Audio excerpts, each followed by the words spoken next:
2015년 전 세계적으로 1,100만 대 리콜이 진행된 디젤 게이트가 적발이 된 지 벌써 4년이 넘었습니다.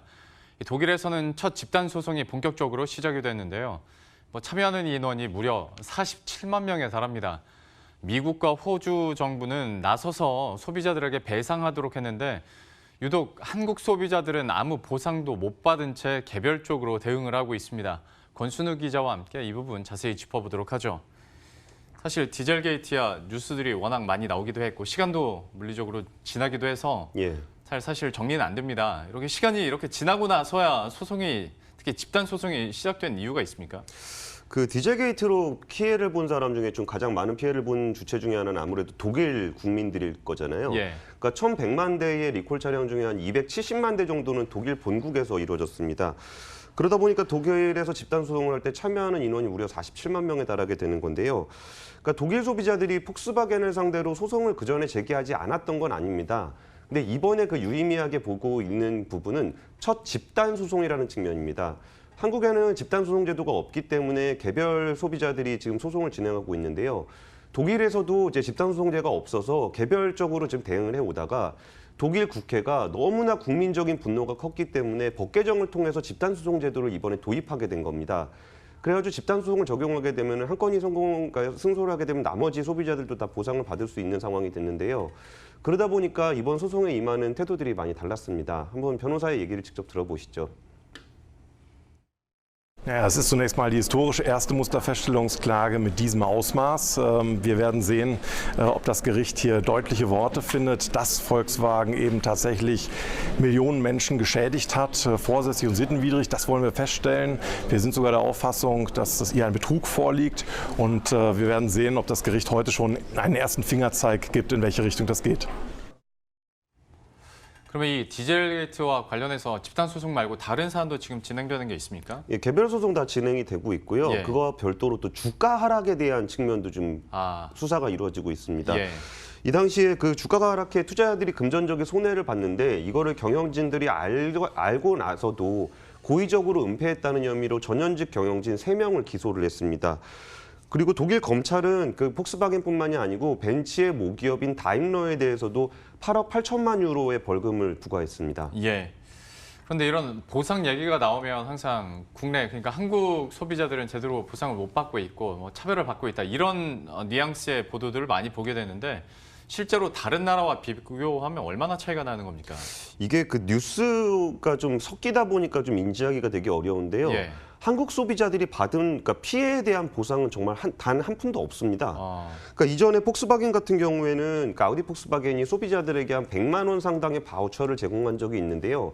그거는 디젤게이트 그 차량 연비 조작으로 피해를 본 소비자들에게 보상을 한 게 아니고 전 세계에 있는 모든 아우디 폭스바겐 차량을 이용하는 사람들에게 바우처를 지급한 겁니다. 그 미국이나 캐나다 같은 경우는 피해자들이 피해 고객한테 1인당 한 1,150만 원의 보상을 지급을 했고요. 캐나다 같은 경우도 1인당 530만 원을 지급했습니다.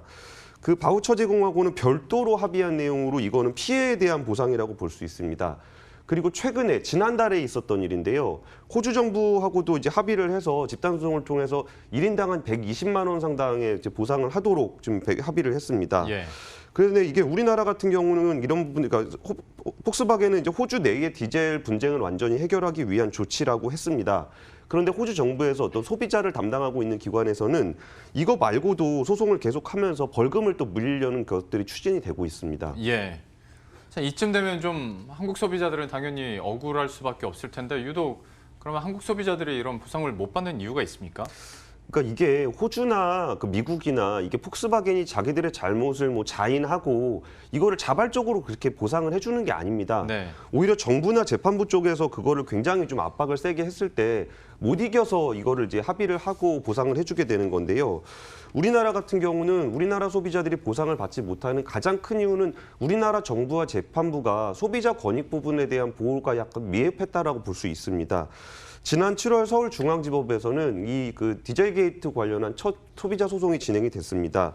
그때 판결 내용으로는 구매 가격의 한 10% 정도를 보상하라는 판결이었는데요. 독일에서도 이번 소송 전에 개인적으로 진행했던 소송들에 대한 판결이 있는데 그 중에 보면은 이제 신차로 완전히 교환을 해줘라, 아니면 차값을 전체를 보상해줘라, 아니면은 차값 중에서 그러니까 운행한 시간만큼만 빼고 보상을 해줘라, 이런 판결들이 있는데 예. 그 중에서 이제 차값의 한 10% 정도를 보상하라는 판결도 있습니다.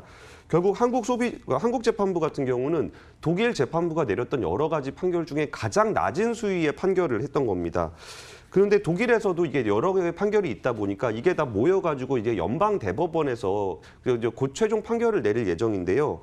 연방 대법원은 최종 판결을 좀 미리 좀 가이드라인을 보여주는 예비적 결정을 내렸습니다. 네. 거기서 조작된 차량을 타는 사람이 조작이 안 된 차로 달라고 얘기하는 거는 충분히 요구가 되는 건이다. 예. 이 얘기는 신차로 교환을 해주라는 의미고요.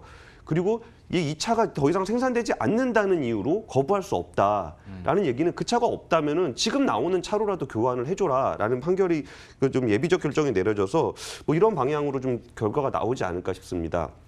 그리고 우리나라에서 여러 소송을 진행하고 있는 그 하종선 변호사는 환경부가 처음부터 차량 교체 명령을 내렸으면 이런 일이 없었을 텐데 그런 부분들이 미흡하다 보니까 결국 그 소비자 개개인이 이제 소송을 진행할 수밖에 없는 상황이 됐다고 비판했습니다.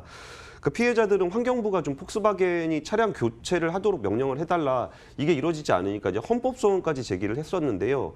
헌법재판소는 환경부 장관이 반드시 이거를 교체 명령을 내려야 될 반드시 의무가 규정돼 있지 않다라고 이제 기각을 했습니다. 자국 사업을 보호해야 되는 독일 정부보다 오히려 한국 정부가 이 부분에 대해서 미흡하게 대응하고 있다는 게 좀 한국 소비자 입장에서는 좀 아쉬울 수밖에 없는 대목이고요. 아직 1심밖에 진행이 안 됐기 때문에 독일의 어떤 연방대법원의 판결, 그리고 이제 집단 소송의 내용들이 앞으로 있을 그 나머지 판결에도 좀 영향을 미치지 않을까 싶습니다. 예. 지금까지 권순우 기자와 함께했습니다. 잘 들었습니다. 감사합니다.